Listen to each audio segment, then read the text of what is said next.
look at things from more so of a perspective of service. What can I do to help you feel better, make you feel better? Etiquette is about putting others at ease. If we can kind of change our mindset and think, how can I do something to make somebody else feel good? Good grief, our world would be a better place. Welcome to the Shaping Freedom podcast, where we dive into conversations that inspire personal growth, transformation, and clarity in challenging times. I'm your host, Lisane Basquiat. Hi, friends. Really quick before you listen to this episode, if you haven't already, please make sure to go to YouTube and subscribe to our Shaping Freedom YouTube channel. And make sure that you like this episode and share it after you've listened to it. All right, go ahead, do it now, and let's get into the episode. Today, I have the joy of welcoming back my dear friend, Elaine Swann, a leading voice in modern etiquette and the founder of the Swan School of Protocol. Dubbed the Emily Post of the digital age by the New York Times, the Swan School of Protocol is a nationwide institution dedicated to empowering individuals through the art of modern etiquette. Elaine's wise and insightful perspectives have graced platforms from CNN, NPR, and The Today Show to The Jennifer Hudson Show, where she recently illuminated the nuances of wedding etiquette in a lively segment. You should also check out her Spirit Walk because it was really good. Her work transcends traditional notions of manners, focusing instead on how intentional behavior and self-awareness can serve as tools for personal freedom and societal impact. Elaine's best-selling book, Let Crazy Be Crazy, has become a practical handbook for navigating modern life's trickiest social moments with confidence and grace. Her empowering message resonates deeply with the heart of what we explore here at Shaping Freedom, the understanding that personal awareness and intentionality are foundational to our freedom, empowerment, and lasting legacy. Elaine previously joined me on the podcast for a fun and informative conversation about how to be brutally honest without being brutal, which quickly became a listener favorite. Today, we're diving deeper into the transformational power of etiquette and exploring how mastering social intelligence can elevate our personal and professional lives, creating greater alignment, freedom, and fulfillment.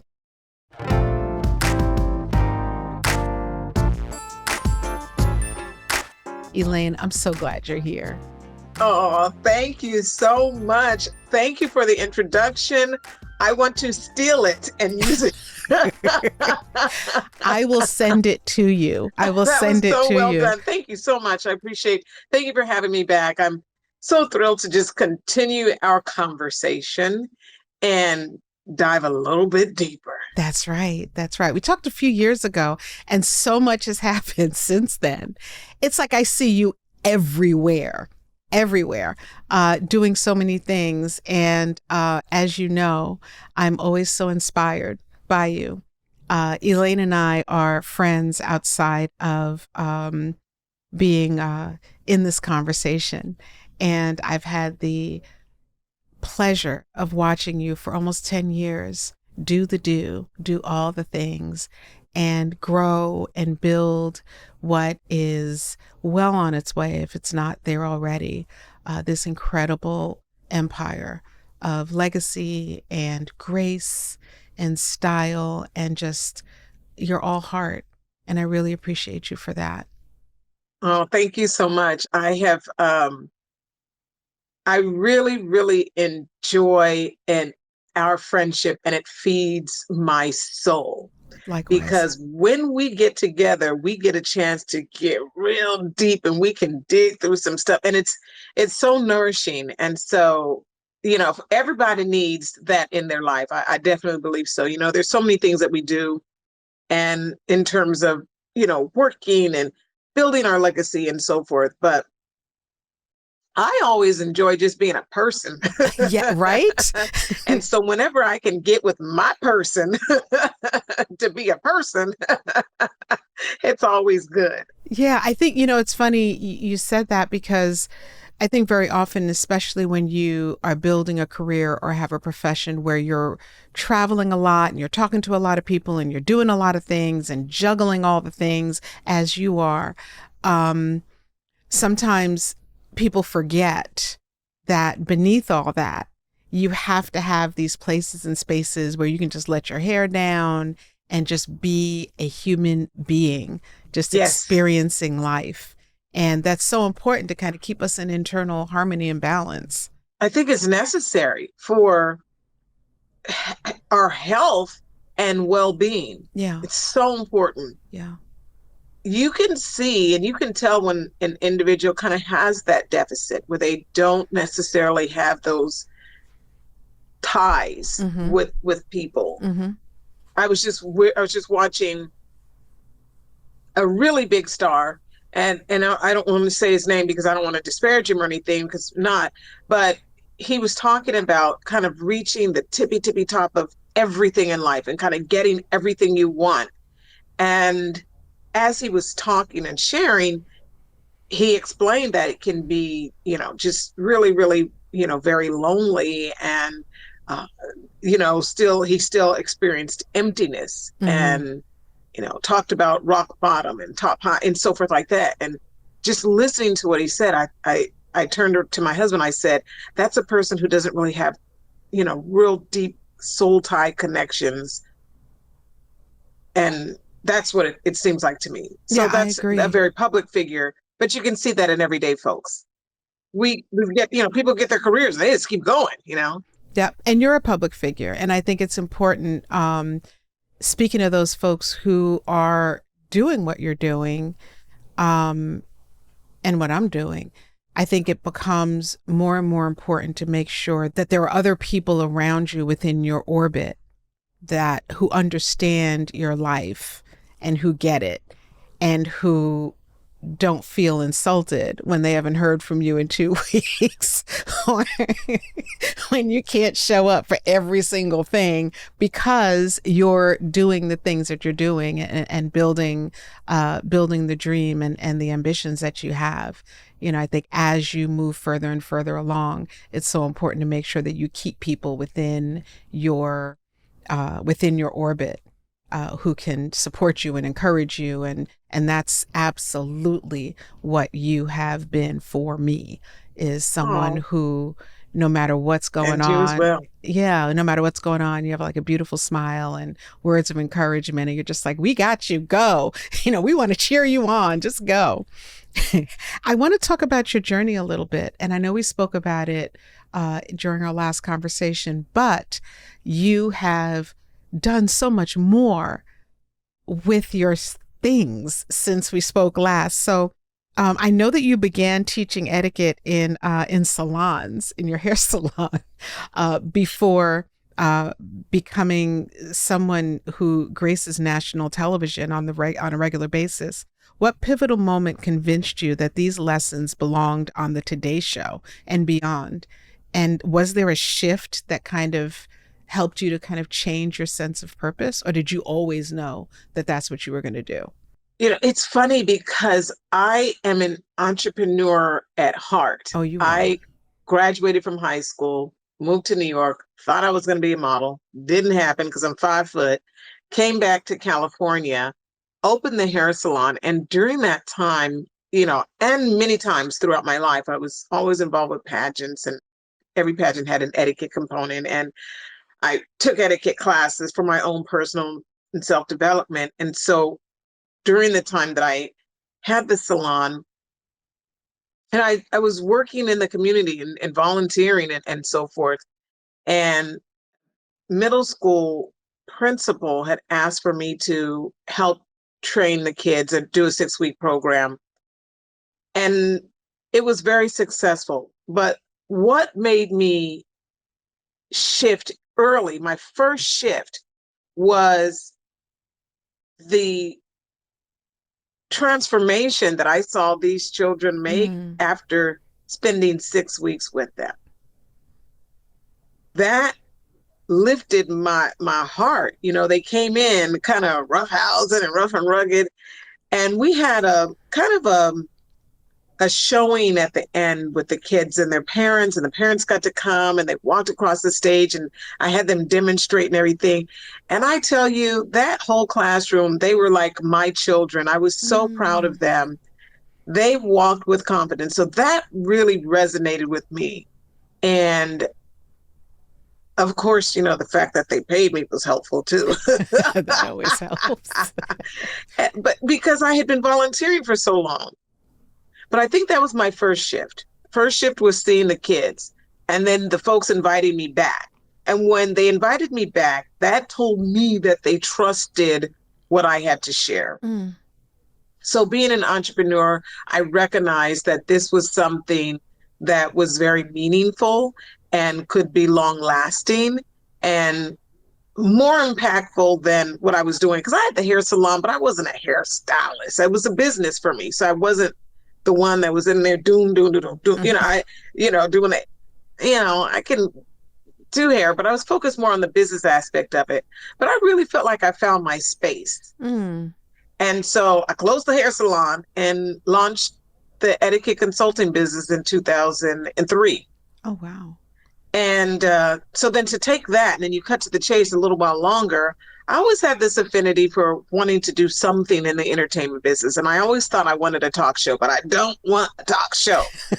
I don't, I would, but I was drawn towards television. So a friend of mine had encouraged me to say, she said, well, you have an expertise and she's a television producer. She said, you should kind of focus on trying to, get into that. And so that's what I started to seek. And just by happenstance, I ended up, I ended up auditioning for something else. And that led to an opportunity for me to be on the news in San Diego as an expert guest. And I do have to say that this past May 5th, 2025, was my 20-year anniversary for being invited as a guest on NBC in San Diego, having no clue about the power of television. So auditioning for something at NBC Studios landed me an opportunity to share my etiquette advice and really opening it up and recognizing the power of television and media and how that can bring eyeballs to the work that I was doing and enhance it. And so that was my second big shift, May 5th, 2005, 20 which years. actually happens to be my husband's birthday. So that was kind of a nice gift. Oh, wow. And so here it is 20 years later. It's been incredible, just the things that I've been able to do and the power of the media and really understanding that and leaning into it and honing in on it and utilizing it to my advantage so that I can create a business. And that's the focus for me. On the surface level, there's this etiquette thing, but I am steadfastly putting forth the greatest effort to grow a successful business. And we see that. We see that for sure. I think one thing that you said that that struck a chord was you said you did not want to. You're very clear that you don't want to. You didn't or you don't want to be a talk show host. That's not your path. That's not the thing that you want to do. And I think sometimes knowing what you don't want to do is just as important as knowing what you want to do. Because one thing that I have observed about you is that you are incredibly focused. You have a plan, you're working that plan, you're making it happen. There's nothing that's going to stand in your way. And again, you do it with such beautiful grace and style. The other thing that occurs to me is that you've taken this thing, etiquette, that seems to many of us to be very kind of rules based, right? Like right and wrong. There's a right way to do things and a wrong way to do things.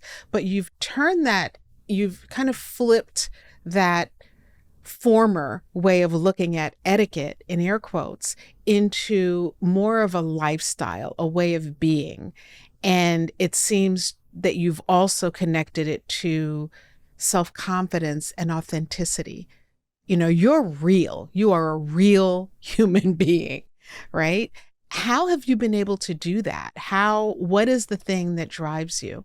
And I feel like that's a very loaded question and you can go a lot of different directions. I'm sorry for that. But what drives you? How did you get here to this place of focus and determination? Gosh, you're right. I have been very intentional Yeah. and very focused, and I've had a vision and I wrote it down and I just keep going back to it. I'll shift, I'll change, I'll reassess, I will pivot, I will do whatever, but I have a very, very specific vision. That's number one. The other thing is, from the very beginning, I was very, very specific and I understood the notion of etiquette and how the minute you say etiquette, people put you in this box and they think, okay, you're going to teach me how to use my fork and my knife. Mm-hmm. And that's it. But when you look at etiquette centuries old, it's not just about forks and knives and things like that. It's really how we show up in the world That's right. and how we make other people feel in so many different spaces. And of course, as our world has changed, the spaces have changed. So I've been very specific. So early on, especially from a media perspective, I would always refer to myself as a lifestyle and etiquette expert. That was key. And every time someone asked me, how do you want me to introduce you? I was very specific to say that so that this way it would loosen up just a little bit. So that's the first thing. The second thing is I allow myself to be mentored by people I don't even know. I find someone who's successful and I will read everything and consume everything they do. I will watch their path. I will chew up the meat and spit out the bones, as they say. And I will add that to because I journal a lot. Oh my goodness. I have I have trunks and cases, full of journals. I've been journaling since high school. Me too. And so I'll just add it to my stuff. And so I don't necessarily try to reinvent things because the Bible says there's nothing new under the sun.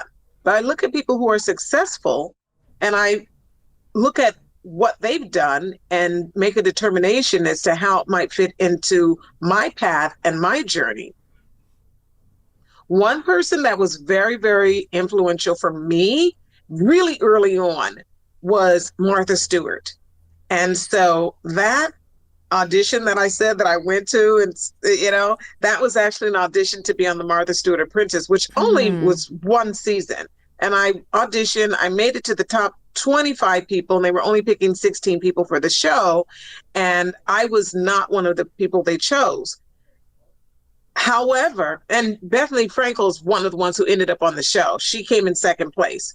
But and her and I were vying for that position. But anyway, I didn't make it on the show. But during the time frame and prior to that, I had always admired her.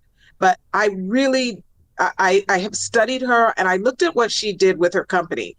And she took catering. She was a caterer. She started catering for her friends and so forth in her neighborhood. And then it turned into work stuff and and turned it into this massive empire with all of these facets that were intertwined and connected. And I so admire that she did this. And so I have been carrying around a skeleton and a blueprint for what I want to do for years. And when it's time, I release, I start to go for the different aspects of it. There's one thing that Martha Stewart didn't do that I'm doing, and I learned it from someone that you and I both admire and work with, which is Felina Hansen. And Felina created HeraHub, a co-working space for women. And when I started thinking about how to duplicate myself so that I'm not running all over the country and I can actually grow this business, I looked at her model and what she did with HeraHub and then worked with the ladies who are at HeraHub, which is a great incubator for women. You're, of course, an owner of a HeraHub as well. And I said, okay, I'm going to duplicate myself and utilize this as a blueprint as well. So I just watch successful women and take what they do, Oprah owns her stuff. So I'm all about ownership. So there's so many different things, but that's how I got here. I got here by watching other successful women and seeing what they do and learning from that. Yeah, I think that's key, because very often people decide, I have a plan and I'm going to do it this way. And if you don't let in other ideas, and if you don't consider the efficiency in learning from the work that other people have done, you stunt your own growth.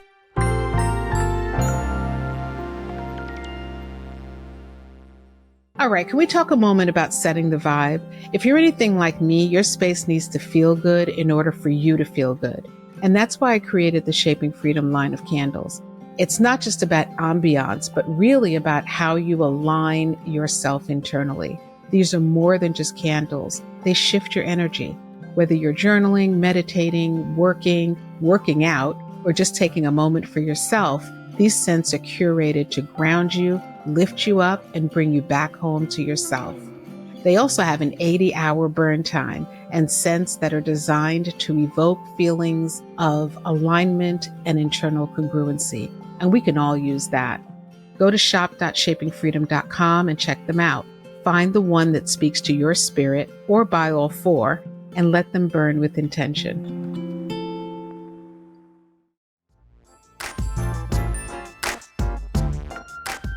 One of the things that I've admired and have watched and observed about you is that you ask questions all the time, and you ask questions of everybody. And if you see someone doing something in a way that you believe is the appropriate way for your path, you're going to stop that person to say, hey, answer a question for me. How did you do X, Y, and Z? And in doing that, I really love that you said that's how you got here, because you really are here. I mean, there's more to do. There are other things to do, but you have graced the platforms of some pretty large media organizations. They slide over, they give you a seat. I know that on the Jennifer Hudson show, you led that segment on wedding etiquette. That was so much fun to watch. I love that you're willing to see that you're making strides, you're making progress, you're hitting those milestones. And I think that's important. And that's another thing that I think you really model for people. Make the plan, make it plain, pay attention along the way, be aware of where you need to pivot, but also be aware of where you've accomplished a thing. Absolutely. And I think that I think one of the things we have to think about is what we want our life to look like, not just in the future, but also today. Yeah. Because one thing I can say is that even in all of this, I have really clear boundaries carved out for my life, from the is terms of my time of day to days of the week to whatever it is, so that I can still enjoy life today. So I live for today and I plan for tomorrow. And I think that's something that's really important when we talk about shaping our own freedom, just really taking a play on the words, shaping our own freedom. I shape my life so that there is balance right now. I'm not working and saying, I sleep when I'm dead. Heck no, I'm asleep right now. I'm going to, live now where I am. So that's the one thing that I really try to do. There are areas where I need to do better. I had shared this publicly earlier this year, where the one thing that I haven't done, and I admire this for you, is you will take off and be gone for a month and be like, I'm unplugging, I'm out. That's right. And I'm terrible at that. So my Monday through Friday, Saturday through Sunday, daytime, nighttime, so I'm not the person that's working 24/7. I don't do that. I'm married. I want to have fun. But the one thing I don't do enough of is just take an actual, and I said this at the top of this year, that I was going to just take a vacation and do nothing and not bring stuff with me and not work during that time. So that's an area that I can improve in. And I know I'm going to do it because anything I set my mind to do, I'm going to do, but I'm going to be very intentional about that. And that's something that I've learned from you. I've watched you do that. But I think it's really important for us to make sure that we do shape our lives. And so I think the reason why I'm not falling apart is because I'm not working 24/7, 8 days a week or anything like that. I do have those boundaries, but I need an extra layer. I recognize I need that. And so I'm going to do it. Yeah. And I think it's recognizing that you are an engine. You're an engine and you're moving stuff, right? You're driving this thing forward. And so you have to have those rest stops along the way. And I encourage you, add that layer in, have some fun. I know you have a lot of fun. I know that you enjoy your life, but get those vacations in, girl. It helps. It helps a lot. The other thing that I mentioned, that I kind of went off into a different direction with the question, but I also mentioned etiquette as rules and how people kind of see etiquette as a rule. Let's talk a little bit about etiquette for a moment, right? And I know I follow you on the platforms, and what I really love about your advice is that you hop on and you really break down etiquette into very practical application, right? So you talk about things like when you're at the Thanksgiving table, when you have that coworker who won't, leave you alone, or who's constantly coming over. So you really do provide a blueprint and a guide to people around the topic of etiquette. Two questions. One is, what does etiquette really mean to you? That's question number one. And then question number two is, what are you seeing out there? Like, what if you could wave a magic wand within the realm of etiquette? What are like three things you would want people to grasp and shift? Okay, so the first question, what is etiquette to me? Etiquette to me is not a set of rules, but it is a mindset. It's a mindset that allows you to be socially sensitive to others. We walk around Earth and sometimes we can be really selfish, if you will, right? But when we're socially sensitive, we're aware of how what we do and what we say and how we behave impacts other people. I think that's the core in that aspect. And so you can take that socially sensitive perspective and weave it through any area and aspect of your life, whether you are referring to how you show up online, communicating with people, or in line at the grocery store, or with your family members and friends. There's just so many aspects of this. So that's one thing. So that's what it is to me. Now, if I could just wave a wand and tell people to get some act right, I would say, watch your mouth. That's number one. We have to be so careful with what we say to people and how we say it. And the reason why is because once we release our words, we have to recognize that we are creating history with our words. Our words and what we say will become part of someone's memory. And so you have to ask yourself, what type of memories am I creating with this person, whether it's someone I know or don't know?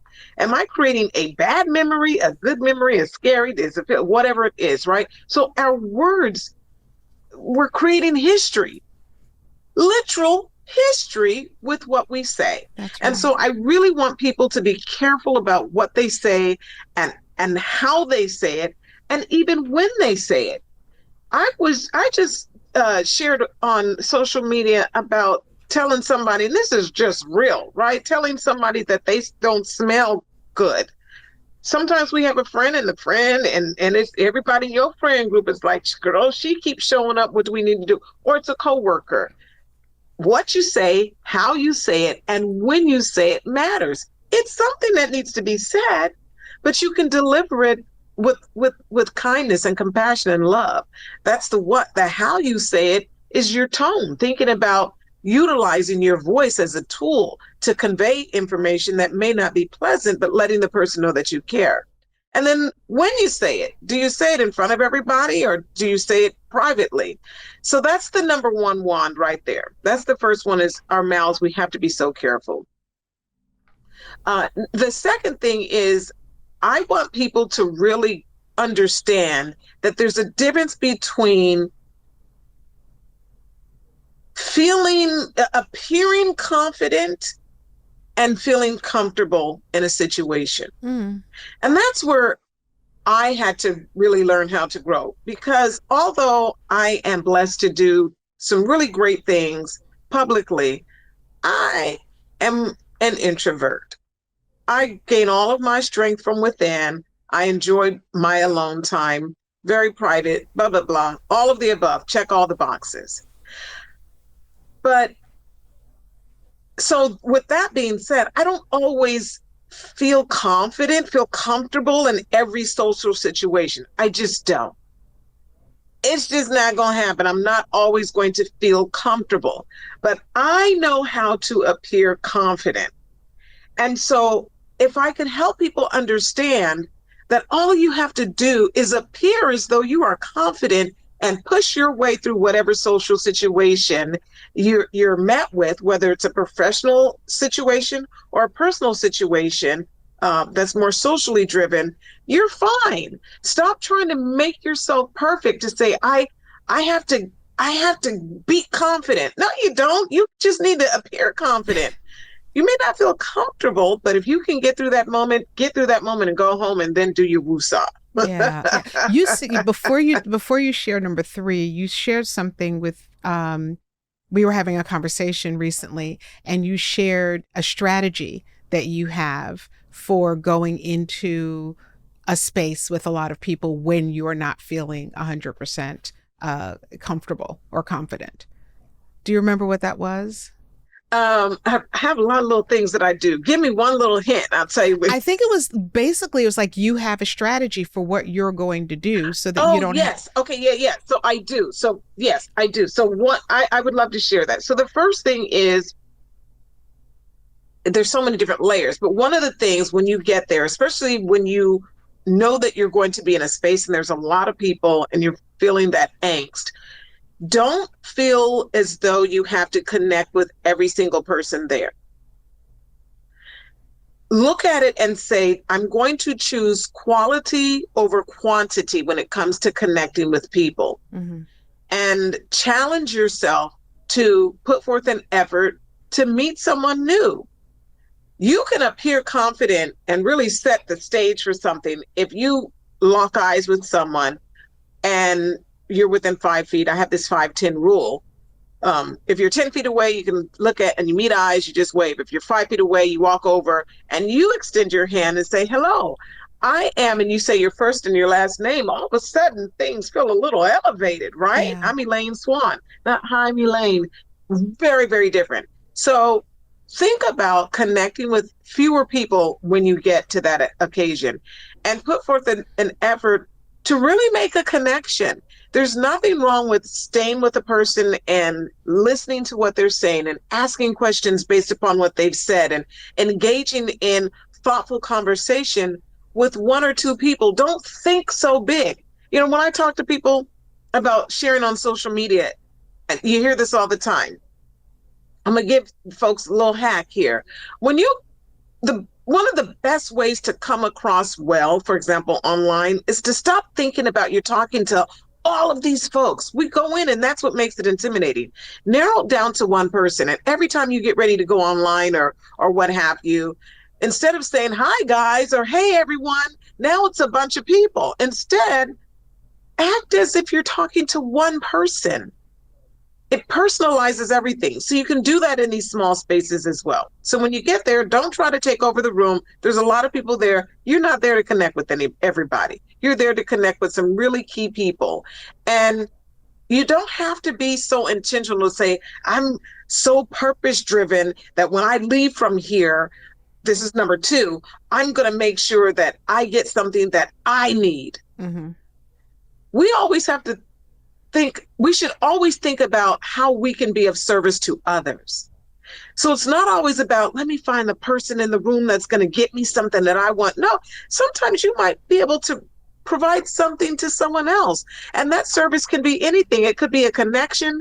It could be some warm words that they need just in that moment. It could be just a listening ear. So when you go into a space, think about being of service to other people. It humbles you and it puts you down and it makes your moment in that space more purposeful. And it really connects you. Because if you walk into a room and you're thinking about all of them and little old you, it's a very different experience than walking in and thinking, who can I actually connect with? And then you kind of step outside of yourself and you step into the space where you're building something with another person. And I love what you said about talking to one person, both from a social media perspective, but also in the way that you approach speaking to people, right? If I take the time to know this is for you, I'm having this conversation and it's for you, the energy that you kind of take out of worrying about yourself puts you into like a solution forward position for that other person, for the benefit of both of you.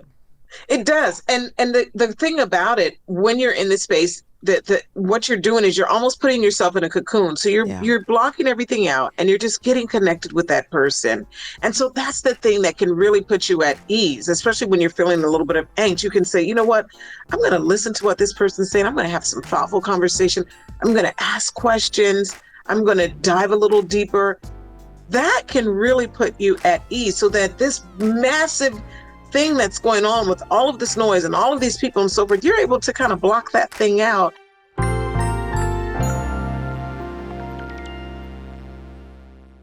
HeraHub Carlsbad is a co-working space and member community designed to empower entrepreneurs. More than just a workspace, HeraHub Carlsbad is a business accelerator and a connected network of successful entrepreneurs. Imagine a collaborative, serene, and spa-inspired environment where you can thrive. Our unique community allows each member to be both a guide and a student, fostering leadership and continuous growth for both you and your business. Experience an uplifting, supportive atmosphere that will elevate your entrepreneurial journey. For more information about HeraHub Carlsbad or to schedule a tour, visit herahub.com/Carlsbad. We also have locations in Temecula, Irvine, Washington, D.C., and HeraHub Carlsbad is one of 3 HeraHub locations in San Diego, the others being in Mission Valley and La Jolla.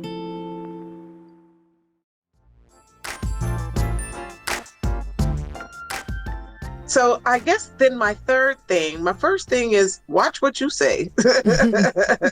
Watch your mouth. The second one is understanding there's definitely a difference between feeling comfortable and appearing confident.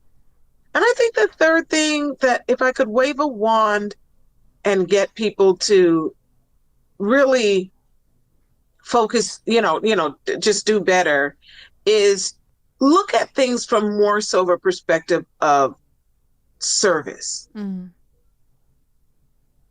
To be there and to show up and to serve.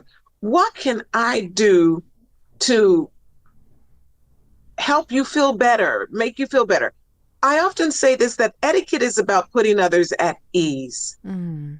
And so if we can kind of change our mindset and think, how can I serve this person? How can I put them at ease? How can I do something to make somebody else feel good?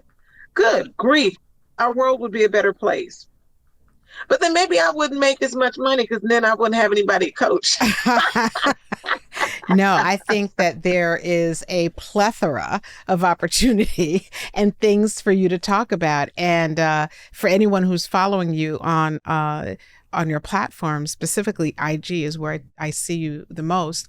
You have something for for so many situations. I won't say every, but for so many situations, you have a solution. And I think that that is what endears people so much to you as an expert on the topic of etiquette, because so many people have learned that etiquette, like you said, is about the right fork and the right knife and all of that. And that is amazing information. That's very, very important for us to know. And you're really good at teaching people those things, right? I know that any event that you have, you always have a little like mini kind of session, like, listen, let's this is how you use your fork, this is where you place your knife and all of that, which is great. But what's unique about you, and going back to you as the expert here nationally on the topic of etiquette, you have a way of humanizing that word and the internal representation that people have around that word. So it's not just about the fork, the knife, the napkin, the curtsy, or whatever it is that people do. It's about showing up fully as who you are and being aware of who you are in relation to yourself and in relation to the spaces and places and people that you encounter. And that's so true. It's so unique, Elaine. Oh, go ahead. I'm sorry. No, I was just going to say, let me compliment you. Let me finish complimenting you. No, it really is unique. All jokes aside, it's so unique. It is such a helpful perspective.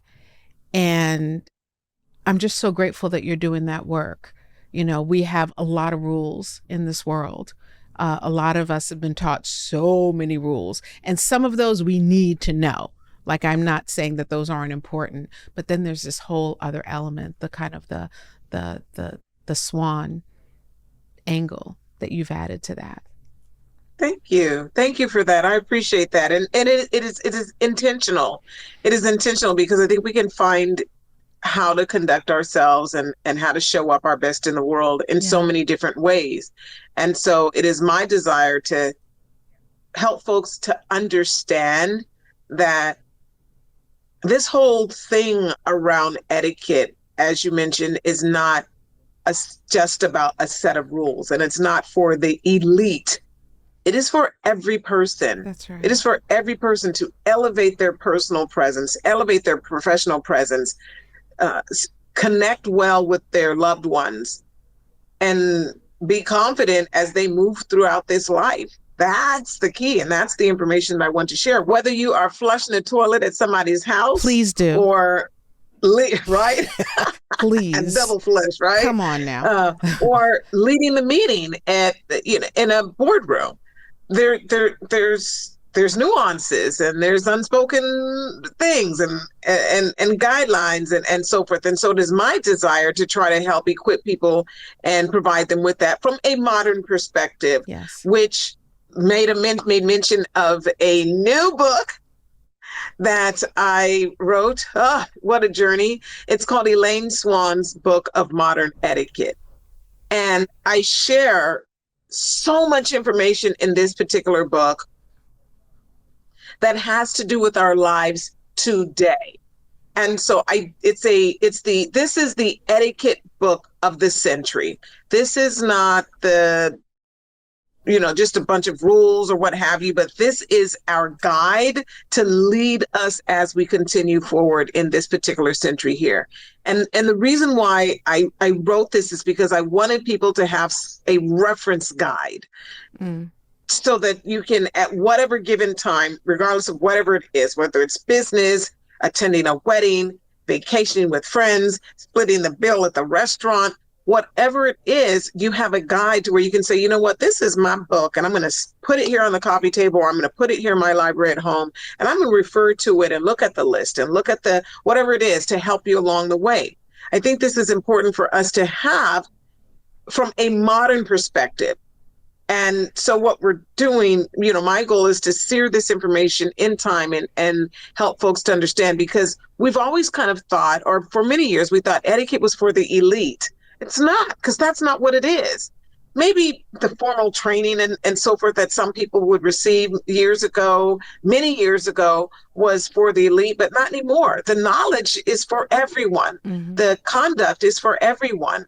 And so I wanted to make sure that I created something that everyone had access to. I'm so excited about this book. I'm excited about it for so many reasons. For all the reasons that we just talked about, I'm also excited about you providing access to information that parents can use in helping them to guide their children. That's the legacy part. Or people who are within the workplace, either entrepreneurial or otherwise, can use to help them to navigate those tough, sticky situations that we sometimes get into with other people. There are just so many practical uses for that information, and we have not had that in modern times. We have not. And so the fact that there's been so much reference back to a wonderful book that was, written many, many years ago, but that you've taken the time and the energy to take that work and move it forward into this new age and this new culture and this new society to help families and people and individuals in this very important area means the world to so many people. And I'm so excited about this book. When is it coming out? Where do people buy it? What can people do to support you in that?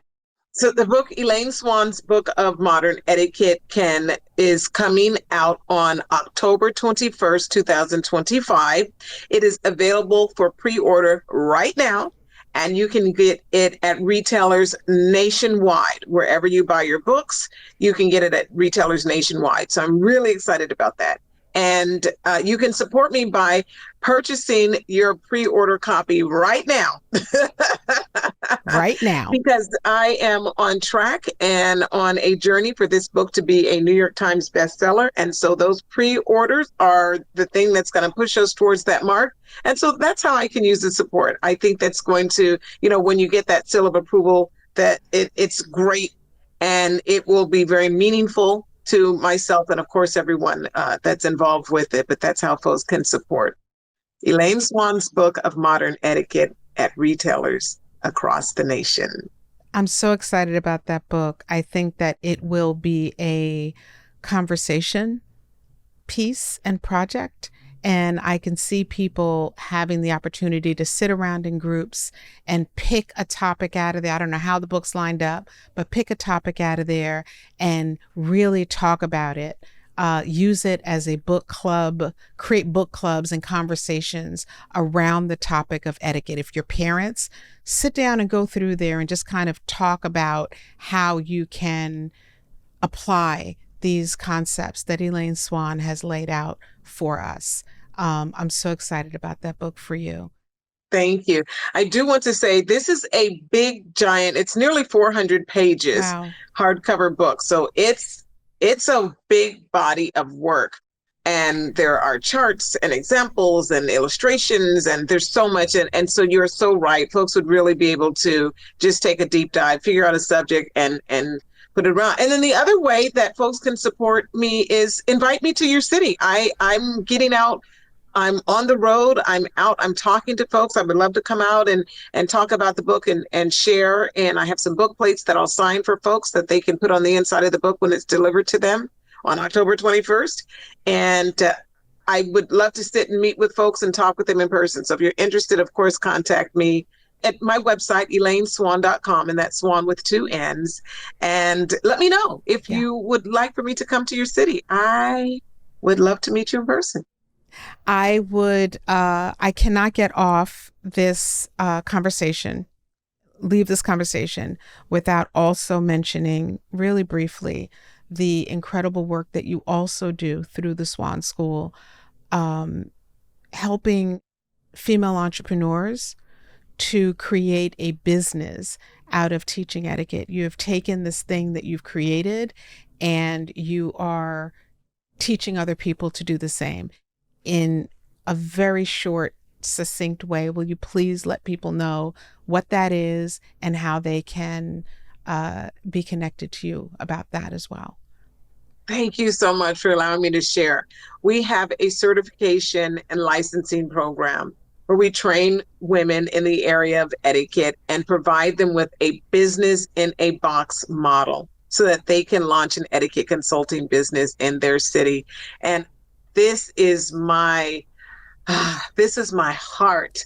I love working with these ladies. We currently have over 30 independently owned and operated locations throughout the United States, and we are growing. And it is my desire to help women help themselves and be a shining light in their own community. When women, and the reason why I say women is because this is clearly the demographic that is drawn toward this area of leadership. And so I want to give them the tools to help them be successful. So I have taken everything that I have learned, all of the stuff I did right, all the stuff I did wrong, and I say, here's how you do it, here's the blueprint.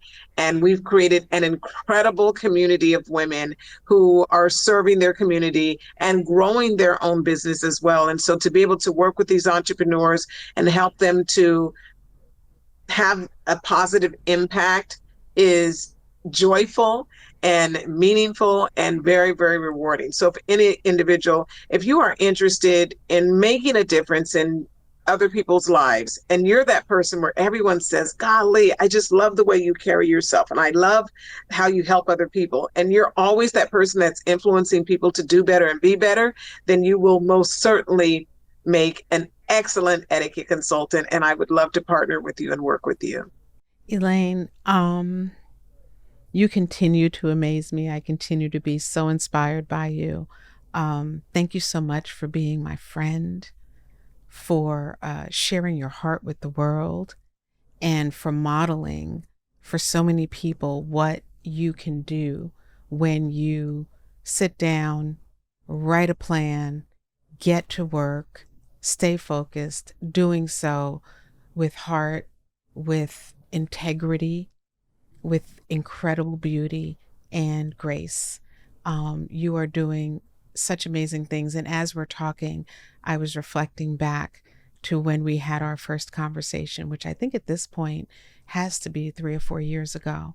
And I'm not sure that the school had even, that you were licensing at that point, or if you were, it was at the very early stages. And in such a short time, you have stepped into the continuation of your path, growing that side of your business to 30 licensees, writing this incredible book, gracing so many different platforms, and also sharing every day what you're learning as you're walking this planet about the topic of etiquette and confidence and turning that into a lifestyle. I'm so, so, so glad that we had the opportunity to have this conversation. For those of you who are listening, please, please, please remember, write it down, what those 3 tips that Elaine gave, which one was watch your words, watch what comes out of your mouth, because you're writing history and you are touching people with those words. So be careful about what you say and pour in versus pulling out. The second thing was appearing confident and feeling comfortable, or even when you're not feeling comfortable. Go back and listen for that part. And then the third one is look at things from the perspective of service. You, Elaine Swann, have done all of these things. These are things you practice while you're also telling other people how to do it. I'm so, so grateful to be your friend. I truly am. Thank you so much for having this conversation. To the Shaping Freedom audience, I encourage you to get a pen. I hope you wrote down all of, some gems that you got out of this conversation. Make sure that you like and share this episode, tell somebody. And the Elaine Swann book of modern etiquette is coming out on October 21st, 2025. Make sure that you contribute to this offering that that Mrs. Swann is sharing with the world. It's so worth it, and it's directly in alignment with legacy and emotional well-being, because the more you know and the more confident you are as you walk the planet, the better you feel on the inside, and that's what you're going to bring to the spaces that you enter. So thank you so much, Elaine. It was my pleasure. Thank you, Fran.